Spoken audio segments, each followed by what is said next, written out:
और दोस्तों अभी अभी इस वक्त की एक बड़ी खबर आ रही है। दरअसल आपको पता होगा कल ही हमारे देश में एक बड़ी दुर्घटना हो गई और उस दुर्घटना में टाटा सन्स के पूर्व चेयरमैन साइरस मिस्त्री की मौत हो गई। लेकिन आज उनकी मौत का एक नया सीसीटीवी वीडियो सामने आ रहा है जिनमें उनकी मौत का असली कारण सामने आया कि आखिर उनकी कार का एक्सीडेंट क्यों हुआ। और इस दुर्घटना से हम सबको भी सीख लेनी चाहिए। दरअसल आपको पता होगा कल ही जाने माने मशहूर उद्योगपति साइरस मिस्त्री और उनके 3 साथी कार में ट्रेवल कर रहे थे। मुंबई अहमदाबाद हाईवे पर उनकी कार जा रही थी। रविवार दोपहर की घटना है और तभी उनकी कार का अचानक से एक्सीडेंट हो जाता है और इस दुर्घटना में 2 व्यक्तियों की जान चली जाती है। कार में टोटल 4 लोग सवार थे। कार ड्राइविंग एक महिला डॉक्टर कर रही थी। वे गुजरात के उदावड़ा में बने पारसी मंदिर से लौट रहे थे। 54 साल के मिस्त्री की मर्सिडीज GLC 220 कार महाराष्ट्र में पालघर के पास एक रोड डिवाइडर से टकरा जाती है और इनमें मिस्त्री और उनके दोस्त जहांगीर पंडोले जिनकी उम्र 49 साल है दोनों की मौत हो जाती है। जबकि कार ड्राइव कर रही महिला डॉक्टर अनायता पंडोले और उनके पति दरियस पंडोले घायल हैं। साइरस मिस्त्री जिस लग्जरी मर्सिडीज कार में थे दोस्तों, एक नया सीसीटीवी वीडियो उस कार का सामने आ रहा है और उसके मुताबिक वह कार लगभग 134 किलोमीटर प्रति घंटा की स्पीड से चल रही थी। इसका खुलासा कार के आखिरी सीसीटीवी फुटेज से हुआ है। कार ने रविवार दोपहर 2:21 पर चरौती के चेक पोस्ट को क्रॉस किया था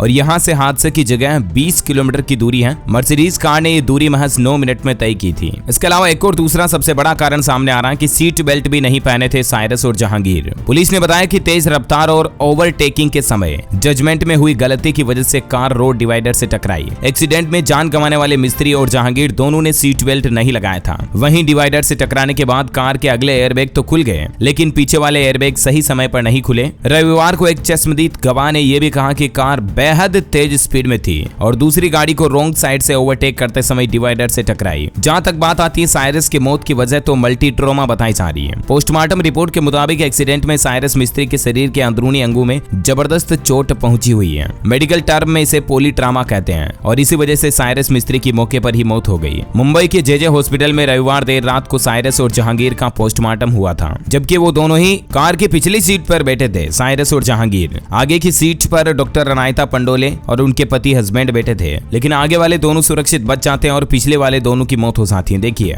ये कुछ तस्वीरें देख सकते हैं आप कि किस तरह से कार एक पुल के डिवाइडर से टकराती है कॉर्नर से और अचानक पल भर में जाने माने उद्योगपति की जिंदगी खत्म हो जाती है। ये हम सभी देशवासियों के लिए एक बड़े दुख की बात है क्योंकि ये इतने बड़े उद्योगपति रह चुके हैं कि इनका इंडियन इकोनॉमी में भी काफी सहयोग रहा है। इस घटना से हमें ये सीख लेनी चाहिए जिंदगी में दोस्तों की कार को कभी भी ओवर स्पीड में ना चलाएं क्योंकि देखिए भारत में हाल ही में सड़क दुर्घटनाओं का डेटा आया। पिछले साल 2021 में 1.5 लाख से भी ज्यादा लोगों की सड़क एक्सीडेंट में जान गई और ये अब तक का सबसे ज्यादा सरकारी डेटा भी सामने आया है। इसके पीछे मुख्य वजह है तीव्र गति से वाहन चलाना यानी कि ओवर स्पीडिंग या अपनी या फिर सामने वाले की लापरवाही के कारण लोग अक्सर सड़क दुर्घटना का शिकार हो जाते हैं। देश में रोजाना कई रोड एक्सीडेंट रिपोर्ट किए जाते हैं। छोटी सी गलती जीवन को संकट में डाल देती है। भारत में ये 2021 में हुए सारे सड़क हादसों की ताजा रिपोर्ट सामने आई है और ऑफिशियल आंकड़े ये बताते हैं कि 2021 में 1.5 लाख से भी ज्यादा लोगों की मौत रोड एक्सीडेंट में हुई। प्रतिदिन के हिसाब से आंकड़ा निकाला जाए तो ये आंकड़ा औसतन 426 लोग प्रतिदिन या हर घंटे 18 लोग रोड एक्सीडेंट में मर रहे हैं। दूसरी गलती यहाँ पर इनकी सबसे बड़ी ये सामने आती है कि सीट बेल्ट नहीं लगाई थी। जब भी बाइक पर सफर कर रहे हो तो हेलमेट का इस्तेमाल जरूर करें और जब भी कार में सफर कर रहे हो तो सीट बेल्ट का इस्तेमाल भी जरूर करें। शायद ये 2 गलतियां